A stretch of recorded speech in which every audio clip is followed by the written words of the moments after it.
Bosses are a staple of the Legend of Zelda series. Whilst many enemies, items, characters and such come and go with each passing installment, bosses have been there from the very beginning and they're still going strong in the classic adventure series. Bosses are typically found within dungeons, acting as a final test or challenge to an already demanding and at times stressful expedition into the unknown of each dungeon.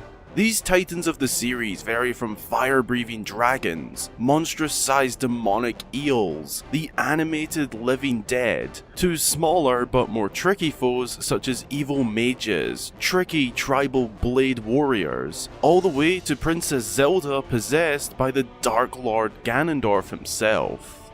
Not many video game series do boss battles quite like the Zelda series. This series also really properly started and established boss battles, along with evolving them and really cementing them as a thing in video games as a whole. It's clear that bosses are a huge deal in the Zelda series, and the games wouldn't be the same without them, but sometimes these prestigious looking threats don't quite live up to their expectations. Whether it be because they weren't as epic as the dungeon and build up to the boss, completely sucked in the combat department, or just lacked the general creativity, some of the series bosses just aren't all that good and did not live up to their potential. With that in mind, I decided to put together a list of 5 bosses from the entire Zelda series that I feel really missed their full potential. So, without further ado, let's dive into 5 Legend of Zelda bosses that failed to meet their true potential.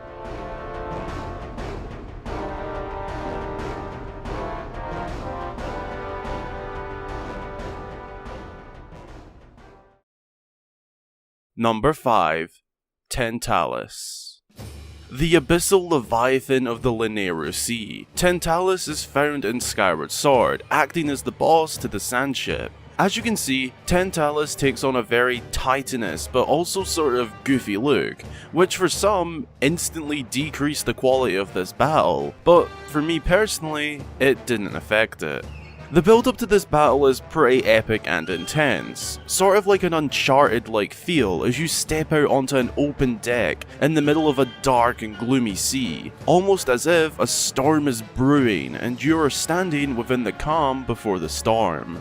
Then all of a sudden, colossal tentacles burst through the ship deck, surrounding Link and rocking the ship so much that the door behind him becomes inaccessible, trapping you on the barren ship deck. Then, a titan of a foe emerges from the once calm waves, bursting and ripping through the water and letting out a monstrous scream.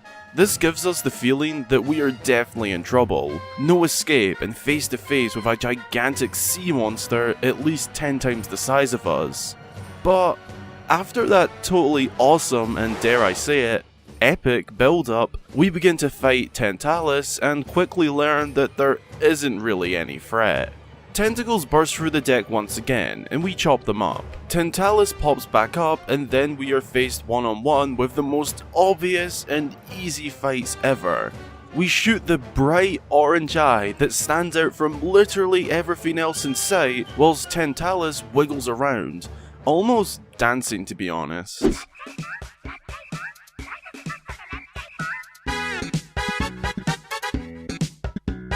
Basically, TENTALUS opens up its massive target of an eye for us to blast with arrows, which is surprisingly quite a challenge, but not for the right reasons. The motion controls during this section of the fight can be extremely difficult to use, making the fight somewhat difficult, but not because of the boss itself. After that, TENTALUS throws a little tantrum, forcing us to climb to a higher deck, which whilst being a small part of the fight, it couldn't have been any easier. I mean, you're on a half-destroyed ship, being attacked by a colossal sea monster, and a box very conveniently slides down for us to climb on. There could have been tentacles bursting through the deck again, and maybe make the chase behind us a little more intense.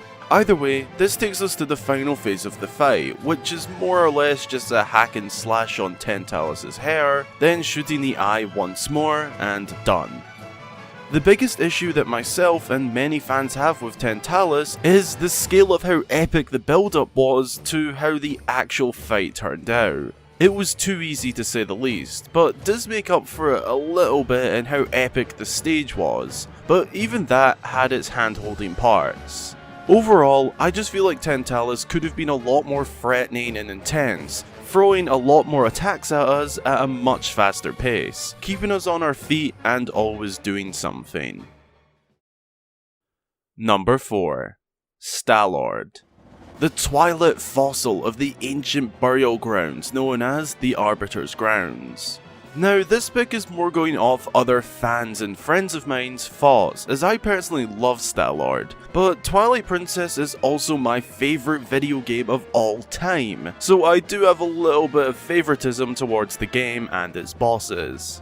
STALLORD is found within the dungeon the Arbiter's Grounds, and boy does this battle have an epic build up and stage. It begins with us walking into a giant hollowed out room with a massive skull resting dead in the centre. We then see our old friend Zan appear and stab the monster skull with the scimitar of Twilight, which brings the once dead and inanimate remains into a very much alive, skeletal dragon-like monster stuck within the sand. From here, we go in and attack STALLORD on the spinner, which is fairly challenging due to the living dead STALLORD raises from the impending sandfall, in an attempt to block Link from knocking him down. This part of the fight is fairly good, but once you break STALLORD down enough, the battle scene really goes up a notch. A massive cylindrical tower erects from the sand below, and forces you into a battle on the spinner against the now floating STALLORD head. This part of the fight is undoubtedly epic. You jump from rail to rail whilst trying to avoid giant fireballs spat at you by STALLORD. Now, whilst this doesn't seem fit for this list, many players found all of this fairly easy. I mean, at base value, you are just jumping from ledge to ledge until you reach STALLORD to strike him. Honestly, I don't personally see STALLORD as a boss with failed potential, but this list is a combination of my own thoughts and general fans' thoughts, so we'll roll with it. A way to improve this fight would be to add more obstacles and or attacks from STALLORD during the second phase of the fight. The first phase is pretty decent if you ask me, and I believe the reason many fans see STALLORD as failed potential is because of how good the opening phase was, to then downgrade a little in the second phase because it was a tad easier, and more on the cinematic side. To me and most fans, STALLORD gets a 10 out of 10 in terms of how cool and cinematic the battle was, but falls short for many in the battle itself, especially in the second phase. Number 3. King Dodongo. The infernal dinosaur of the fiery cavern, Dodongo's Cavern. Now, this is a classic Zelda boss fight, but one that was just a little bit too easy. The scene for this battle is perfect. You blow open a hole in the floor above Dodongo's lair, you jump on in and then slowly turn around. At first, you don't quite believe it. You hear the footsteps of a titanic beast, and then all of a sudden, you're face to face with a literal dinosaur, King Dodongo. Not many bosses in the series get close to just how epic the scene of this fight is. To add to all of that, you are also limited to the edge of the room, as there is a pool of lava by your side. Unfortunately, this movie-like scene doesn't match the fight itself. Although Dodongo is a terrifying dinosaur more than 5 times the size of you, the beast moves incredibly slow, and periodically opens its mouth for you to toss a bomb in there, without any obstacles or anything to stop you. After the bomb explodes within the beast, it will collapse to the ground and allow you to have a slash at it. Then once Dodongo regains its strength, it will curl up and come charging towards you with its rock hard and spiky body. But this isn't an issue. If you have acquired the Hylian shield, which is very much acquirable at this point in the game, then all you need to do is duck and let your shield take the blow. After you've done that and got it mastered, you're pretty much set. Dodongo continues to stand there and allow you to just throw bombs in its mouth, take a hack and slash, then duck the rolling attack. That's it. On the outside, or if you were to just watch this battle, it would definitely look like one of the absolute best in the series, but the truth is that it's simply just too easy. Granted, it is one of the first 3 bosses in the game, but it could have been a little bit more challenging in my opinion. Personally, I would have made the rolling attack unavoidable, other than trying to outrun the beast, instead of making it a duckable attack, which was far too easy. Make getting bombs in Dodongo's mouth a little harder by speeding the dino up, and maybe give it more attacks like fire breathing, stomping, and maybe even shaking the room up a little to cause rocks or boulders to fall from above. Number 2. MORPHEEL, the Twilight aquatic plaguing the lakebed of Hyrule. Another boss from my all-time favourite video game, Twilight Princess, although with this boss, I have less issue criticising it. Similar to King Dodongo, the scene for this battle is too good. You are locked within a chamber filled to the brim with water, a massive open space which to me, on a personal level, is absolutely terrifying already. Once we sink to the bottom, after making a long and ominous descent to the lakebed, we are faced with a giant monster mouth-like thing. After poking around at the disturbing but not very intimidating mouth, the ground begins to shake. The unintimidating mouth begins to slowly wriggle out of the sand, and then out of nowhere, a massive, monstrous, demonic eel emerges. And to be quite honest with you, I got the feeling of I'm screwed when I first saw this. The monster is a creature of the water. Link is a Hylian used to the land. How on earth could we ever take down this beast, even with the Zora tunic? Well, funny story. MORPHEEL doesn't really attack you. Despite the fact MORPHEEL looks like your worst nightmare, but with water, the beast doesn't really do much. It swims around, knocks some pillars down, and that's about it. All we really need to do is keep up with it in order to claw shot onto its eye so we can have a stab at it. Do that a few times and the battle is over. In my fully honest opinion, MORPHEEL is one of the biggest failed potential bosses in this series. As to me, this stage is the best of them all. The intensity is undoubtedly the best as well. There is nothing in the series more terrifying and intense than being locked underwater with a megalodon-sized eel with the teeth of a shredder. Unfortunately, the fight is extremely easy. It's almost harder to actually get hit than avoid attacks. Room for improvement would be the second phase mostly. I don't know, maybe have the boss actually attack you, maybe have its tail swing at you, maybe have the mouth come for you. Literally anything that is an attack, rather than a game of chase underwater. Even if it was just MORPHEEL swinging and turning at you, forcing you to avoid being struck and possibly even stunned underwater.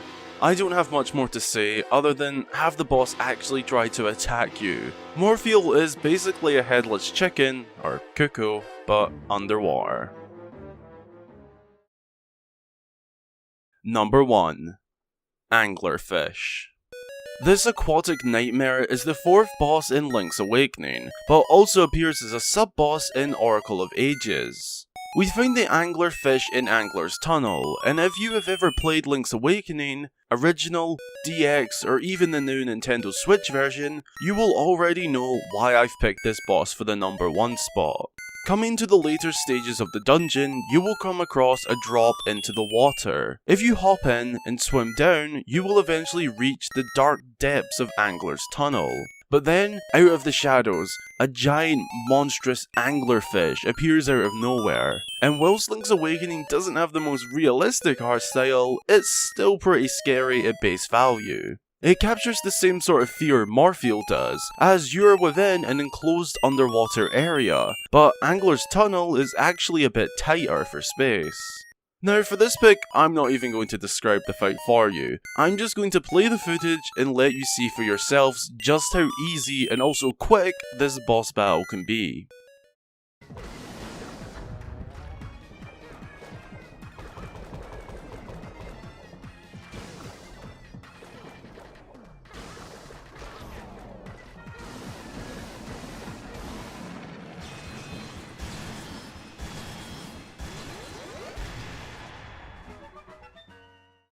Yup, that is it.